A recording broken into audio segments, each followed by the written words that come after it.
இங்கே கிராமமாக இருக்குது. எங்கள் கிராமம் யாராலையும் கவனிக்கப்படாத ஒரு கிராமமாக இருக்குது. அரசாங்கத்திலேருந்து எந்த ஒரு விதமான வேலை திட்டங்கள் வந்தாலும் அப்படி எது வந்தாலுமே அந்த கம்பேர்லேயே அந்த மாதிரி திட்டங்கள் இருக்குது. அதில் கூட ஒரு ரோட்டு வசதியாக ஒரு ஸ்கூல் பிள்ளைகளுக்கான ரோட்டு வசதிகளாக மற்ற எதுவும் அடிப்படை வசதிகள் எதுவுமே செஞ்சு கொடுத்தது இல்லை. அதே இடத்துல தான் இருக்கும். இப்போ எங்களுக்கு வீடு வாசல் எல்லாம் அங்கே போயிடுச்சு. குசினி சாமான்லேருந்து எல்லாம் உடஞ்சி போயிருக்கு.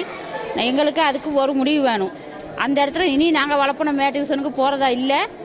எங்களுக்கு முழுமையாக எங்களுக்கு வேறு ஒரு இடத்துல எங்களுக்கு வீடு கட்டி கொடுக்கணும், இல்லாட்டி இடத்த கொடுக்கணும். ஏதாவது ஒன்று எங்களுக்கு முடிவு வேணும் சார். இதுக்கு பிறகு நாங்கள் மேக்கணக்கு போகிறதா இல்லை. எங்கள் வீடெல்லாம் முட்டு மூலியமாக எல்லாமே எதுவுமே எடுக்க இல்லாமல் தான் இருக்குது.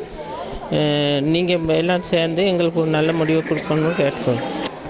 எங்களோட வீடெல்லாம் அப்படி தான் இடிஞ்சு உடஞ்சி விழுகிற நிலமையில தான் இருக்குது. ஊர் ரொம்ப மோசமான நிலமையில இருக்குது. அப்பையும் ஜிஎஸ் ஏஜி அவங்கெல்லாம் பார்த்துட்டு சொல்கிறாங்க, உங்களுக்கு இருக்கக்கூடிய நிலமை தான் இருக்குது, அங்கே எந்த பாதிப்பும் வராது, திரும்பியும் நீங்கள் அங்கே போங்கலை அப்படின்னு தான் சொல்கிறாங்க. ஆனால் போயிட்டு இருக்கக்கூடிய நிலமை இல்லை. எங்களுக்கு பயம். இவங்க எங்களை கண்டுக்கிறவும் மாட்டேங்கிறாங்க. எதுவுமே இல்லை. நாங்களும் எவ்வளோ காய்ச்சி பார்த்துட்டோம், எல்லா இடத்துக்கும் போயிட்டு பார்த்துட்டோம்.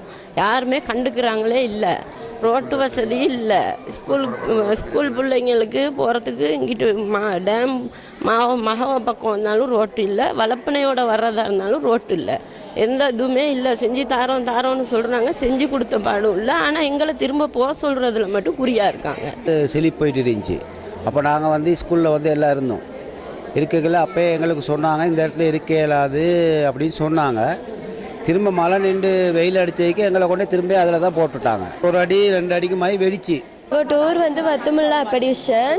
நான் ஏஎல் செய்கிறேன். Exam geography பாக்கியிருக்கு. 27ஆம் ஏற்பட்ட ஸ்லிப்பில் ரொம்பவே ஊர் டேமேஜ் ஆயிடுச்சு. இதுக்கு முன்னுக்கும் அங்கே நிறைய ஸ்லிப்பெல்லாம் போயிட்டு வீடெல்லாம் உடஞ்சி தான் இருக்குது. நிறைய பேர் ஓட்டு கேட்குறதுக்கு மட்டும் வருவாங்க, எந்த ஒரு உதவியுமே செய்ய மாட்டாங்க. ஸ்கூல் பிள்ளைங்க நிறைய பேர் இருக்கோம். ஸ்கூலுக்கு 6 கிலோமீட்டருக்கு மேலே இங்கிட்டு வரணும். ரோட்டு இப்போயும் எந்த ஒரு ரோட்லேயும் நாங்கள் வாகனத்துலையா அவதிக்கு எங்கிட்டுமே போகிறதுக்கு இல்லை. எல்லா ரோட்டுமே வெடித்து உடஞ்சி தான் இருக்குது. வீடெல்லாம் வெடித்து ஒவ்வொரு நாளைக்கும் ஒவ்வொரு ஸ்டெப்பு இறங்கிக்கிட்டே தான் இருக்குது.